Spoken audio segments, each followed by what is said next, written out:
How's it looking? Not too good. Fuck! We're losing. Any bright ideas? I'm trying to think. I know what to do. Pewdiepie! Who hasn't heard of this man? From the old days to the new days to articles slandering his name, there is no way you haven't heard of this Swedish lad. But what if I told you there was a game based on this man that wasn't a fan project? What in the holy shit? You see, it's not uncommon for games to be made on big YouTubers, but to have a officially released game that costs money is kind of unheard of. While YouTubers do help on developing games, they're usually new IPs with unique styles of gameplay. So to see a YouTuber game actually star the person is kind of weird. It's a weird pick to make a video on, but as a 9-year-old in the fight against T-Series, we need everything we can to try and raise that sub gap. Now, I'm no Mr. Beast, but in my eyes, anything helps. You're just doing this to get on the subreddit, aren't you? Sorry, can't hear you playing the game now. So the game starts out with Sir Pewdiepie closing on a video when all of a sudden, barrels. Oh, fuck! They claim to have taken all of PewDiePie's fans and will soon take Pewds himself. Pewds does the obvious thing and jumps on the barrel and then looks for Marzia. After finding Marzia, his 2 pugs, and a bunch of other things like headphones, Stefano, and toast, Pewdiepie digs out his keys and he's on his way to save his fans. Not before getting a call from the king of the barrels mentioning the legendary Brofist. Pewds doesn't understand, but he heads out anyway. That was probably the quickest plot summary to a game I've ever done. But the game doesn't really have the substance to carry a grand story, and I think that's a good thing. With such a simple story, the game can stay very lighthearted. But there is a noticeable element to the game, and that it reeks of classic PewDiePie. That's not a bad thing, but you're gonna get a lot of outdated PewDiePie memes, like the recording setup, the brofist, calling his fans bros, lots and lots of ducks, and every character referring to him as Poods. This isn't a terrible thing, but it shows how dated the game really is. However, that doesn't take away from its enjoyment. This is actually a fun and challenging game. There are 3 difficulty options: duck, barrel, and bro, and when you play on the bro difficulty, you are in for some shit. You only have 4 hits on a fully upgraded health bar, and while it's difficult, it is at least fair. Well, for the most part, but we'll get back to that. The reason why I say it's fair is because most of my deaths were not unfair, and each level and boss can be defeated without taking a hit. That doesn't mean it's easy. If you don't know what you're doing, you will get your ass handed to you. But as you try and try again, you'll have an easier time. It's like a classic NES game, and yes, that is a compliment. You're also learning a lot through gameplay, mainly how to take out the enemies the right way.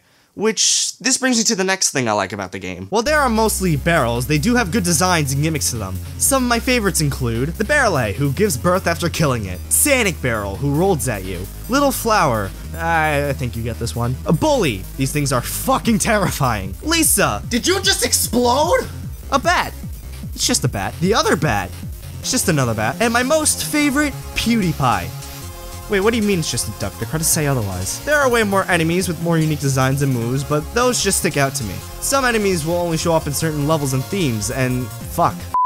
Some enemies will only show up in certain level themes and types, like Little Flower in the timed stages, and PewDiePie's showing up in chasing and flying levels. And speaking of the flying level, fuck this, oh my god! I'm not good at bullet hell games, but this is a load of shit! Look at how much shit is being tossed at me! Fuck these missiles. They're okay when it's just 1, but when there's like 60 of them, that's it, you're fucking done. Half the time I just got lucky with where I was flying, but when I actually tried, I fucking shit the bed. Not to mention these UFOs. They take like 1,000,000 hits and they throw 1,000,000 of them at you while in this storm of fuckery. But the icing on the cake is the boss at the end. It's not a hard boss, but most of the time I'm getting there with only 1 hit to spare. It leaves room for an easy mistake to be made. But when things get tight and you're on your last hit, there is something there that can save you the hit.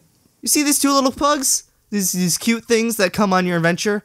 Yeah, they'll kill themselves just to save your ass. However, if you do lose both of your pugs, you will be rewarded less. Pugs also change between each character you play as. Oh wait, that's right, there are more characters to play as. Throughout your adventures, you will run into other YouTubers like Markiplier, Cinnamon Toast Ken, Jacksepticeye, and Cryotic, with even being able to play as Marzia. However, most, if not all of them, give off some not so great performances within the voice acting range. And this includes PewDiePie as well. Great! A new video to upload. It's almost as if these are YouTubers and not trained voice actors. If you return to these levels with the same character, you will find them being replaced with a duck instead. It's a small detail that I think is very nice. In fact, there are a ton of small details within the game, like goofy enemy types and small background details. A start of a level may have Marcia call, but if you play as someone else, it doesn't happen. So yeah, it's really nice. But again, these details go in line with classic Pewdiepie, and while the pugs help a little bit, it's far from the amount of help that the power-ups give you. You haven't said anything all video, what gives? I'm trying to keep this sub count up. How exactly? Black magic. Oh, yeah, no, that's a good idea. The more you progress through the levels, the more power-ups you can unlock. You got two types, attacks and defense. These can help you a lot by giving you health, turning you into an invincible duck, using Edgar's fart to kill everybody, having swords fly around you, and so much more.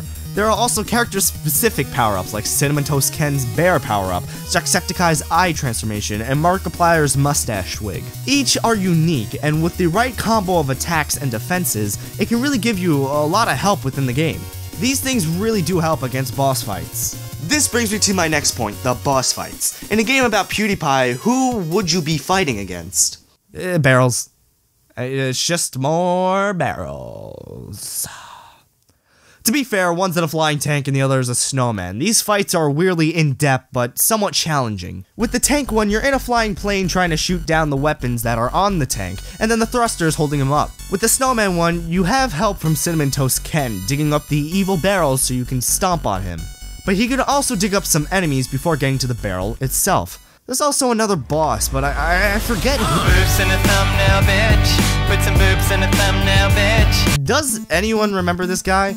The guy who gave us such great hits as Senpai Suck My Ass, Boobs in a Thumbnail, and yeah, that's all I remember. This is probably the biggest thing in the game that shows us how dated it is. Most people might not even know who this is. However, it is an interesting boss fight filled with old Pewdiepie memes, so it doesn't bother me. But after that fight, you start heading to where the ultimate fight is. The one who has been running it all. The King Barrel. But before that, we need some Pew's X Cry fan service. Nice. So upon entering the level, you ride up an elevator shaft and are greeted to some barrels. This is it, isn't it? This is the final boss? God damn it. What a load of shit. Oh, what the fuck? What is that? Is that a giant-ass fucking barrel? What the fuck? The King Barrel states how he'll finally have the legendary Brofist, in which Pewdiepie says that's not how it works. How do you know how it works? You were just questioning it at the beginning of the game. Anyway, to hit King Bowser... Anyway, to hit King Barrel, you need to kill the other barrels in order to get a spring to jump on the King's head. Seems simple, right? Wrong. After each hit, the King Barrel jumps up into the sky, you'll need to avoid some shit. Lasers, fire, and some robots. The first two are easy, but these robots following you while the laser spins is not easy to avoid. Not only that, but after the lasers, King Barrel comes down and now has shockwaves. And if you're like me playing this on bro mode, you will not be getting any health refills, and it makes fighting this hard. As you fight him, the glass behind him containing Pewdiepie's fans cracks more and more. Once it breaks, the legendary Brofist forms. How did you do that? I got the fans. I should get the power. You can't get the legendary Brofist by force. Because it's in your heart.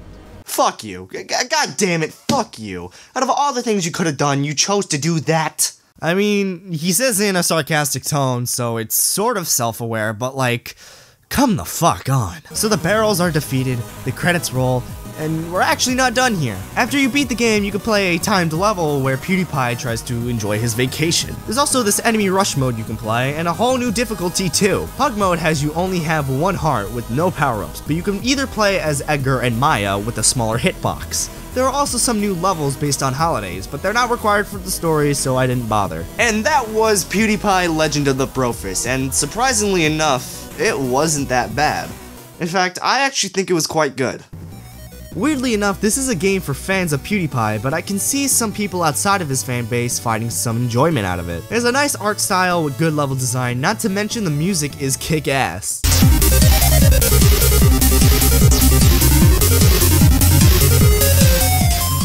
I see it as a fun game to complete, seeing as there's so much to collect and many achievements to get. The team at Outer Minds did a great job of creating a game that is fun just for the sake of being fun. The game used to only be for mobile devices, but now it's on Steam, and I think that's the version you should get, seeing as that one has control support. It's $7.99, and I think that's a fair price. I did get a lot of enjoyment out of this game, and I feel you will too. Now, how's that sub gap? You did absolutely nothing. Shit! I didn't want it to have to come to this, but I'm left with no choice.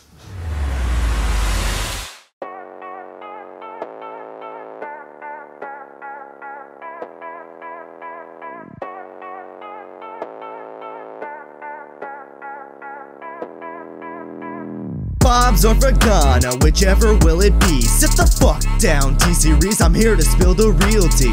You claim to dethrone me for spot on number 1, but you're India, you lose, so best think you haven't won. When I'm through with you, we're gonna be completely fucking done, cause we've only just begun. I reveal you, 0 by bitch gone. So come on, T-Series, looking hungry for some drama. Wait, let me serve you bitch lasagna. Bitch lasagna, bitch lasagna. T-Series ain't nothing but a bitch lasagna. Bitch lasagna, bitch lasagna. Look at T-Series, they're just crying for their mama. Bitch lasagna, bitch lasagnas. T-Series ain't nothing but a bitch lasagna. Bitch lasagna, bitch lasagna. T-Series just wet themselves in their pajamas. So who the hell is Bob, and why you wanna kiss him? Ew. I'm a blue-eyes white dragon, while you're just dark magician. Oof. You got a fifth of the population in your nation, but I got 9-year-olds of world, so hold your defecation.